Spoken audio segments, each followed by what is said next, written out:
Hi, good morning, Ken. How are you? Hi, Guy. I'm really well. Good to see you. So, for anybody watching this video, perhaps we should start with a bit of an introduction to who you are and how we know each other, I guess.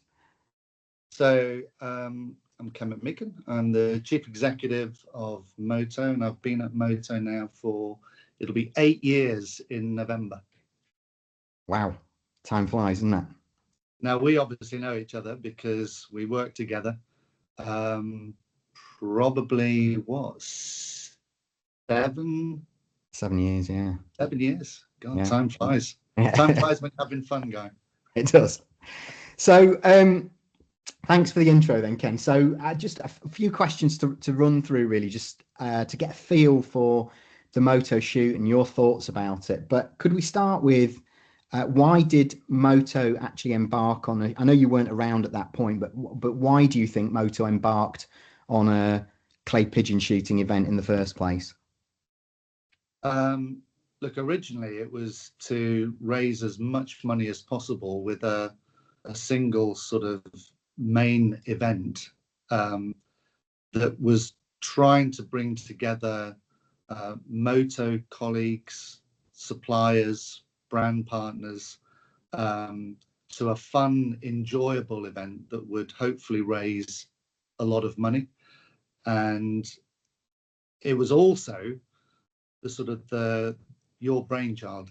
Um, so, given you had an interest in clay pigeon shooting and also had a huge amount of connections, I think you were the architect and the brains behind an event that would raise huge amounts of money for the Motor Foundation. Yeah, and I think we were running a golf day before we started the shoot, and then for a while we ran the two together, and then the shoot kind of took over and superseded the golf day for one reason or another. But Yeah, I mean, look, it's interesting because when I first started, there were still both events. But what became very clear very quickly was the the golf day had probably run its course, was not as accessible, and people really, I think, got behind the shoot as the flagship event. So it was interesting because they were still both running, um, but sentiment had changed, I think, very much towards wanting something that was much more inclusive and that more people could get involved with than golf. yeah, because you didn't need any equipment or training to do the shooting, which was evident from the start. So if No, we and I think think, the other thing about golf was um, you had to have a reasonable level of skill to be able to participate, and it's a quite frustrating um, event unless you're half decent. Not a lot of people are. yeah, and you've got to have the kit and equipment to be able to do it as well. You can't just rock up on the day and have a go. No. Unlike shooting, of course. So if we look at the event over, how do you see in your tenure, Ken, that you've seen the event evolve over the years? Look, I think it's just got bigger and better every single year. Um, and more and more people after every event. All I've seen is smiling faces, people loving the event, people writing to me after the event to say it's the best that they've ever been to. And um, it's become so good that we have to actually give people the date for their diaries at the end of the event because it's sort of they want that confirmed and in their diaries as their sort of set piece event that they're going to support in the following year. Because what struck me is the appeal to people like CEOs of companies putting it in their diary that far in advance and prioritizing it over other things. I've known Yeah, people move board meeting dates for the shoot, which yeah. is really strange, but Look, it I just think one of the great things is having it so far in advance and confirmed. It means all the planning, everyone can sort of plan around the event, It's not last minute. It's not sort of with 2 or 3 months to go that people suddenly have it in their diaries. So, I can't sort of speak more highly than to say people actually ask for the date so that they can get it in their diaries. The other thing we've always tried to do is gather the feedback from people who've attended the event and from Yeah, colleagues attending and people involved in the organization, people like yourself, Ken, just and we do it quickly. So we do it the morning after the event, just to do a quick brain dump of everything that went well and that or things indeed that we thought we could improve or ways that we could grow the charitable income for the following year. And we take a note of those. And then that yeah. document comes back then when we start the planning for the next year's event. So it's a kind of constantly evolving process, and constantly refining and improving.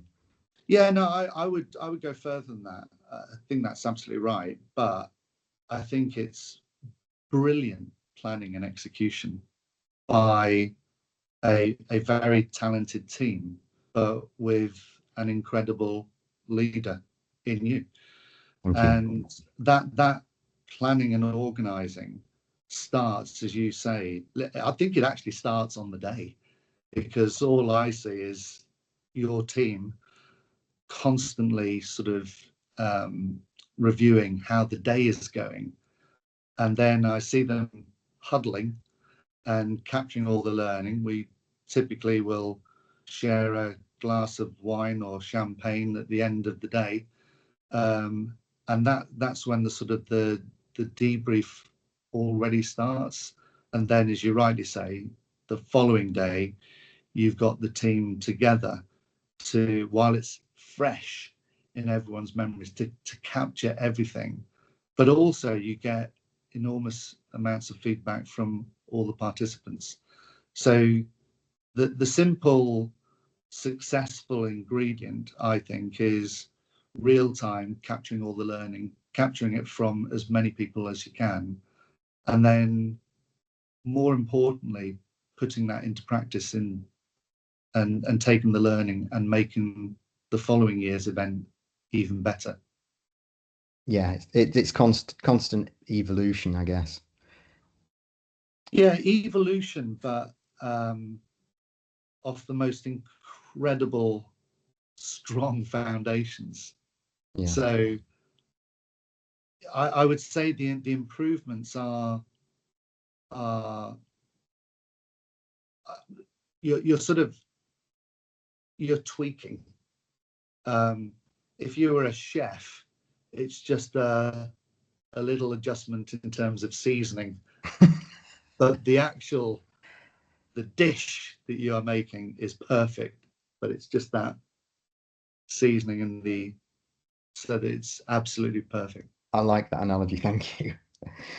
So if we consider from the perspective, your perspective as the CEO of Moto, what does the event deliver to the Moto business, the brand, your colleagues, and your business partners? How do you think it delivers to all of those groups?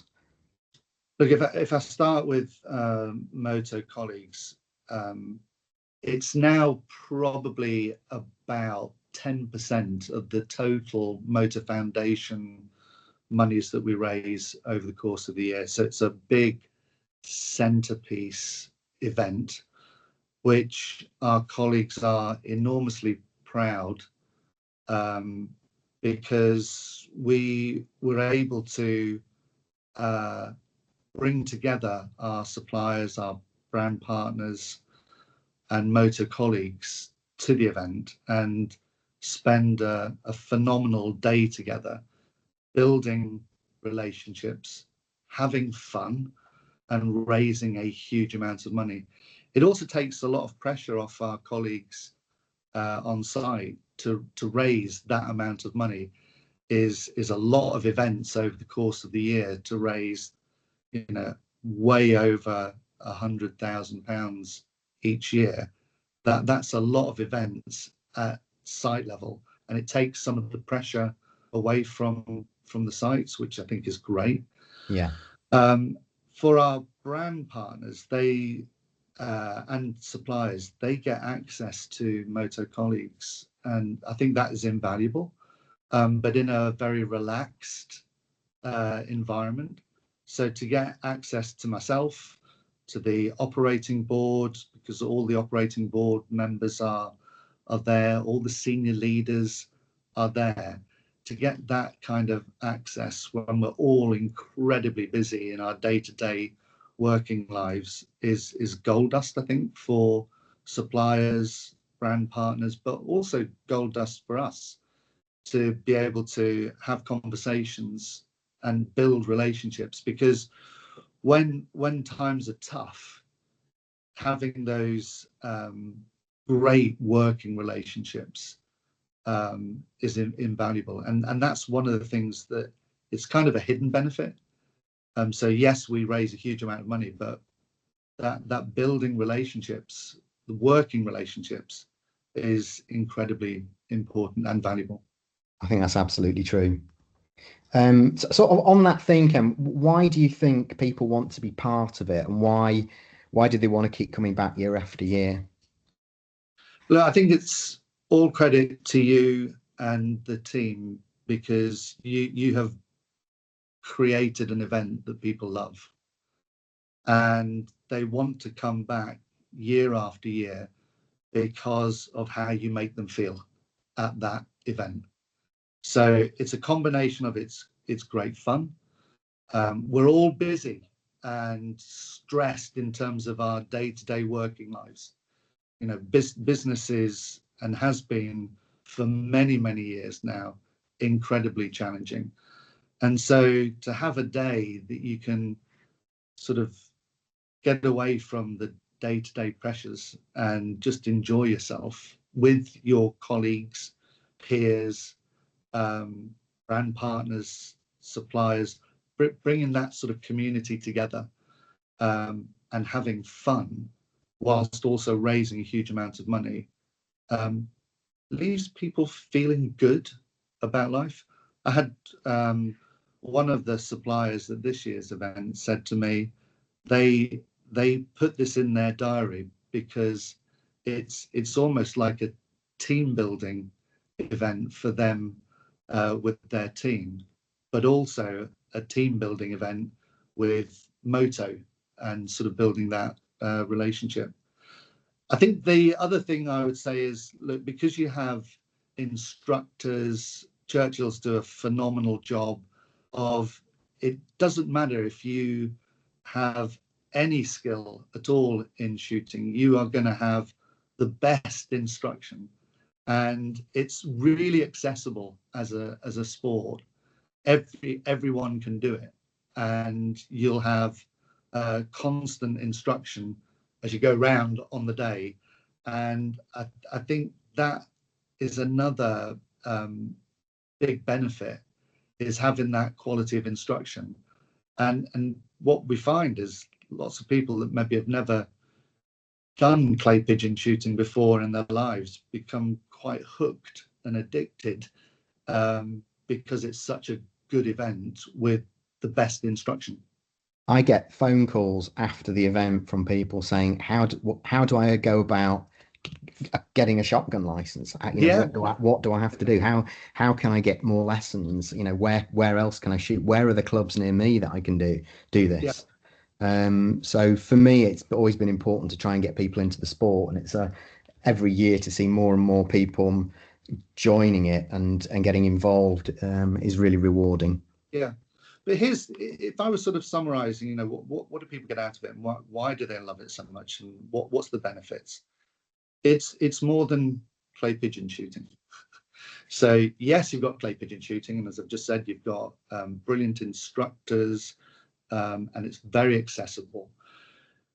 But you also have the sort of relationship building, team building, just meeting up again with people in a very relaxed, informal, fun environment. You have a lunch and relaxed sort of time to sit down and catch up with people. It's not just the clay pigeon shooting, it's also the lunch. You also have a charity auction. You have entertainment So what you're doing is it's more than clay pigeon shooting. It's an event, and that's why I think people love it so much. Is you got 4 or 5 different big activities to enjoy over the course of the day. Yeah, that's very true. Thank you. Last 2 questions then. This one's a bit self-indulgent, and I know you've touched on it throughout the conversation this morning. Thank you. But what difference does my involvement make to the event's success? Look, you are absolutely pivotal in the success of the event. I'd say you go right the way back to your personal connections and involvement with the clay pigeon shooting community, the relationship you have with Churchill's, the relationship you have built with suppliers, brand partners, the leadership that you provide with a dedicated team of people to sort of organize the event, your personal personality and enthusiasm, the fact that you, because you've been a trustee for the Moto Foundation, your personal drive and energy to raise as much money, your innovative thinking around what you could do to raise money, the contacts that you've made with the likes of whether it's an auctioneer or entertainment, magicians, the list goes on. Those sort of contacts, which I have to say, it's through your personality and your strength of character and your enthusiasm. You're the glue that holds everything together. Thank you. The other way I would describe you is it's a bit like being the conductor of a world-class orchestra. If you think the event, I would describe as it's an orchestra. There are so many different players that all have a different part to play. Whether that's, as I've said, the best auctioneer, the best entertainment, Churchill's in terms of the best instructors and the best event planners for shooting, your team and the people that you sort of bring together to organize the event. You just go through there are so many different component parts. You're the conductor that knows what tune needs to be played, and it wouldn't happen without, it wouldn't be the success without your personal involvement and leadership. Thank you, Ken. That's very kind. I guess the final question then is, where next for the Moto shoot and the foundation? Well, look, we are definitely, after 14 years, we are definitely going to smash the £1 million funds raised just through the charity shoots. So at just over 960,000, I think, Yeah. at the moment. Yeah. Yeah. So, the next shoot will smash that. And I suppose what we will then do, because that's been our goal, how do we get to £1 million? Because I mean, it's just mind blowing to think that a simple clay pigeon shoot can raise £1 million. So the obvious where next is, how do we raise 2 million? And if it's taken 14 years to get to £1 million, how quickly could we get to 2 million? And all we'll do is keep learning every year, because every year when we put the learning into practice, we just look to go bigger and better every year, and that's what we've done. So the plan will be, if it's taken 14 years to raise £1 million, could we in, say, 7 years? could we raise the next million? Yeah, that's a really good ambition and a good way to put it as well, Ken. But I think, yeah, it certainly won't take 14 years to raise another million, not at the rate we're going at the moment. But for an event where we only set out to raise 5 grand, I think it's been quite an achievement. No, it's huge.